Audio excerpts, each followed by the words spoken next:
Hey there, it's Craig. We're on to another exciting episode of the Career Growth Made Easy podcast. Thanks for tuning in. Last week's show was titled Learning from Your Mistakes, and that was episode 172. In order to learn from your mistakes, you need to be able to accept change. Today's show talks just about that, dealing with changes at work. Join me for episode 173, up next. I was an engineer, and in 2008, lost my job due to the economic collapse. Jobs were scarce. I didn't know where to turn to get help updating my resume. Online services and coaches charge hundreds, even thousands of dollars. I took matters into my own hands and learned how to craft interview-winning resumes. Shortly later, I landed a job with a Fortune 500 company. I've helped many achieve similar success. Now I share my tips to create interview-winning resumes, interviewing excellence, and high-performance growth strategies on my podcast, Career Growth Made Easy.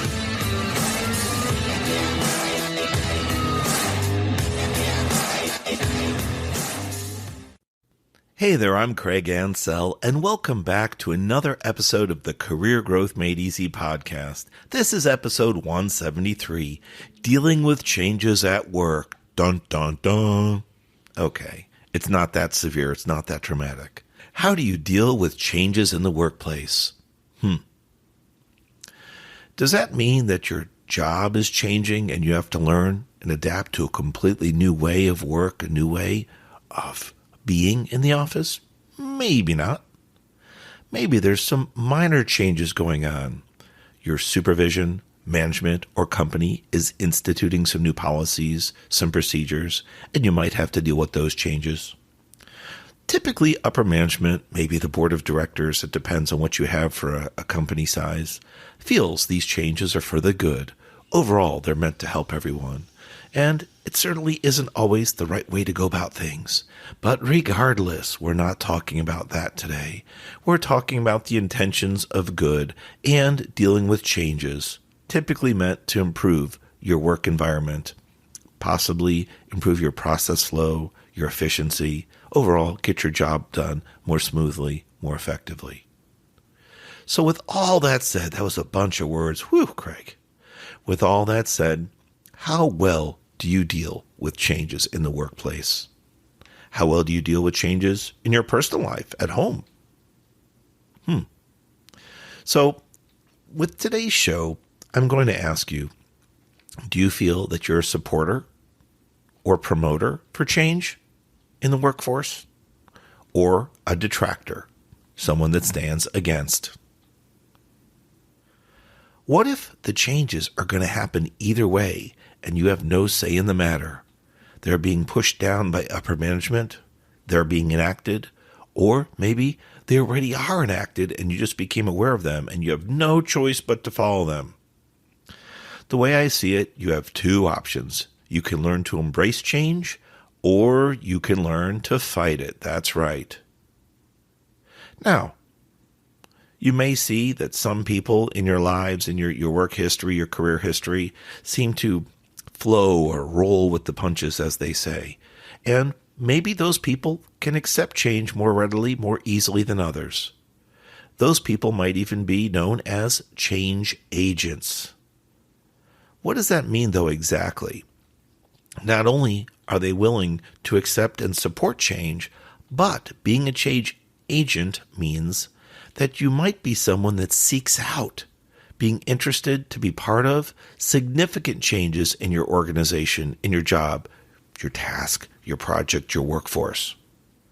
Now look, it's not only being at the right place at the right time, or being in the right place at the right time, I guess is better said. But it seems to be by luck, right? No, not really. But rather, it's about making yourself available in the right place and being in the right time to be there. These people create environments that both recognize the need for change and adopt it. Being in the right place at the right time does account for some things. But also, people seek out these environments. Is that you? Are you interested in dealing with changes in the workplace? Do you support it? Are you a promoter like I asked earlier? Or are you a detractor, someone that's against it? Looking for these environments to create change or enact change can be difficult. But if you put on a different pair of glasses, a different pair of viewing goggles, maybe you'll be able to see these things, these changes that are needed in your work. It could be as simple as something that you deal with daily, that there's an inefficient process, an inefficient task. Maybe there's some piece of equipment that's outdated that isn't really effective or doing its job well. Maybe there's a procedure that you follow that hasn't been updated in weeks, months, or even years. Oof, worse yet, decades. With all the technology that's changed over the years, we might want to stop and challenge ourselves, push the pause button, and say, hey, just because we've always done it this way does not mean that it's right.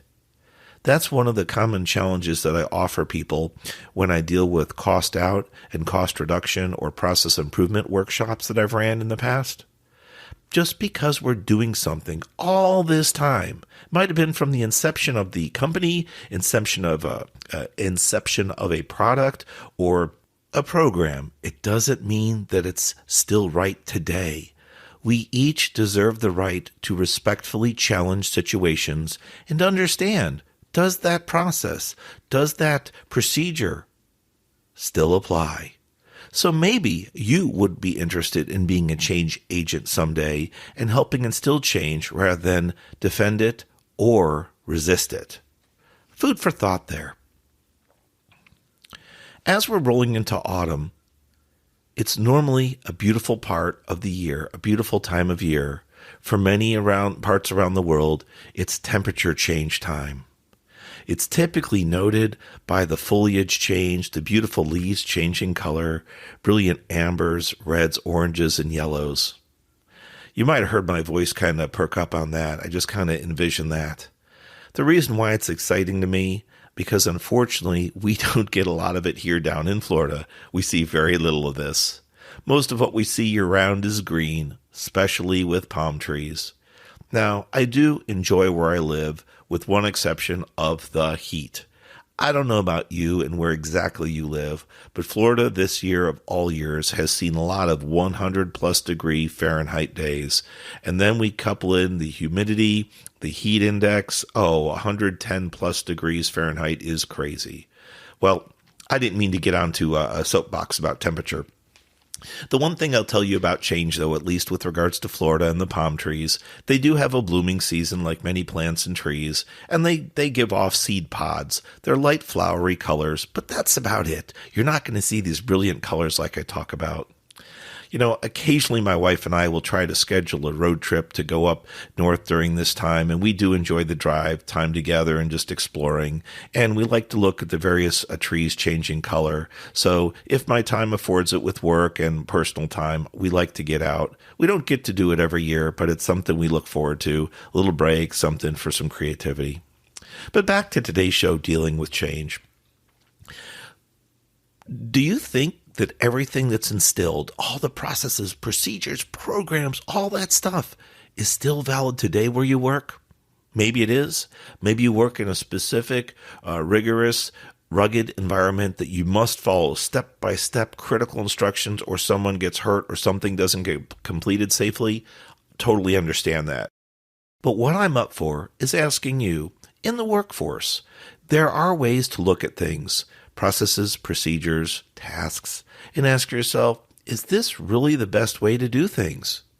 Many companies today love efficiency and will even reward employees with ideas, coming with ideas, new ways of doing things, maybe inventing new processes, procedures, revising documentation. Sometimes maybe you'll even come up with a new tool to do a job. Sometimes you're rewarded for those things. Little appreciation letters, bonus checks, gift cards. But it's not always about the reward. It's just about the mindset. If you've listened to Career Growth Made Easy for some time, we talk about a variety of career growth options for you, your personal, your professional lives, but it's also how you view things, the positive lens or the negative lens in your life. And with that said, change can be difficult. It's human nature to resist change. On a prior show, I talked just about this and actually making mistakes. It's human nature as well to make mistakes. We have to understand that we are not the mistake. A mistake occurred, and we are usually defined not by the mistake, but how we react to the mistake, how we respond, and how we recover. With that said, it's also human nature to resist change. So what does that mean? If you were to walk into a room and having multiple sessions before and after a break, for example, you'll likely want to sit in the same table, the same seat, the same place every time. If you were to change seats or tables, you might feel a little bit uncomfortable, maybe unfamiliar. Human mind likes to seek out and be comfortable with repetitiveness and complacency in the sense where it does not like change. We have to be aware of this as we move forward with our mistake episode from 172, talking about mistakes, and also with today's show 173, dealing with changes at work. It's human nature to resist change, and that's why most people say, ugh, another change in the process. Ugh, they just came out with a new revision of the software. Oh, here's another report. What happened to last week's version? Oh, they found some bugs with it. It'll never be perfect. Well, that's true. Most things are not perfect. Most people are not perfect. But it's a matter of how we deal with change that will show our true colors. Are you a supporter, a promoter, or a detractor? We're coming towards the end of the calendar year, and many companies will have their annual performance review cycle with employees. You and I may have that same situation. Sometimes we have the opportunity to hear of what successes we had in the year, what challenges, and all that wraps up with the opportunity for potential pay raise or maybe being considered for a promotion, a new role, a leadership role possibly, more responsibility. If we're someone that is a detractor, that pushes against, typically complains about change, that does get seen, believe it or not. While you may not be interviewed every day, you are in an interview, not a formal one, an informal one. And what I mean by that is you're always being watched. I don't mean spied upon, no, but your actions, your behaviors are always being seen by others. For example, let's say the big boss, the manager's out of town for the day or the week. Your colleagues, your peers that you work with, some of which may be your friends, great, will recognize how you behave in certain situations, potentially stressful situations for change, situations where things need to be different. And if they were ever asked, they'll likely tell supervision or management, oh, I think Craig would be a great leader because the other day we had a problem with our printer and he was able to adapt and overcome. Or, when we came out with that new process, most people were complaining, but Craig went in there and he embraced it and said, guys, ladies, let's try this out. Let's see if we can handle this new process or procedure. I just wanted you to think, hearing those words from me, as you go through change in your work, in your daily lives, how do you choose to embrace them or fight back and push against them? If you've been known to have a negative track record at work with regards to change, and it can be difficult for many of us to support and accept change, but knowing change is inevitable, it's always happening. Every day you and I are growing, every minute we're getting slightly older, we're either improving or declining, right? Very few things stay static or stay the same. So, will you turn things around when you have your performance review, your annual cycle, your review? If you hear that you're a detractor, someone against change, maybe you'll take the time in the interview instead of just to shrug your shoulders, put your head down and say, I know, I'm sorry. Say, you know what? I recognize that. And I've decided that I'm going to take a different approach next year and work towards a positive acceptance of change and promote it. There's no reason to fight it. It's required by our company. It's required by our management. And to do my job better, I'm going to work towards supporting it. Now, that's easier said than done, right? You have to be sincere, honest, and willing to physically embrace the work or the change, to perform whatever was required in that change. But as time goes on, people, colleagues, peers, supervisors, your leadership will see that you embrace that change. Now, It could be in the form of a physical report. A revision in the report has changed, requiring more work. Could be pulling you into a different area that you're uncomfortable with, and maybe you're not familiar with reporting on that information. It could be that your work. I know a number of McDonald's restaurants in Central Florida have gone through a construction improvement, and their structure has changed. For example, they've taken away their self-serve drink service at the soda and tea fountain, and they've now made it so that the employees serve the drinks to you. That's a significant change for us as customers. Do I choose to embrace that change? Well, guess what? I really don't have a choice, neither do you. As your McDonald's restaurant changes, they're going to take away that self-serve soda and tea service, and you're going to have to wait at the counter or have an employee bring you your drink refill. So just gives you an idea. It doesn't have to be in our workforce that change occurs. Road closures, changes, detours, we do have to deal with those things. But the message really here today is, how do we choose to deal with them? I just wanted to give you a little bit of, food for thought and a challenge on that today as we wrap up dealing with change in the workplace, dealing with changes at work. If you're running into struggles with your workplace and you have some challenges that you'd like help with, I'm available for one-on-one coaching, or you can write me an email or drop me a note on social media. For social, it's at Craig Ansell, CraigAncel, or email me directly, craig@craigansell.com. I'm looking forward to hearing from you. Thank you for listening to another episode of the Career Growth Made Easy podcast. We're closing out episode 173. I truly appreciate your time. Thank you for being a valuable listener. I will talk to you next week. Peace.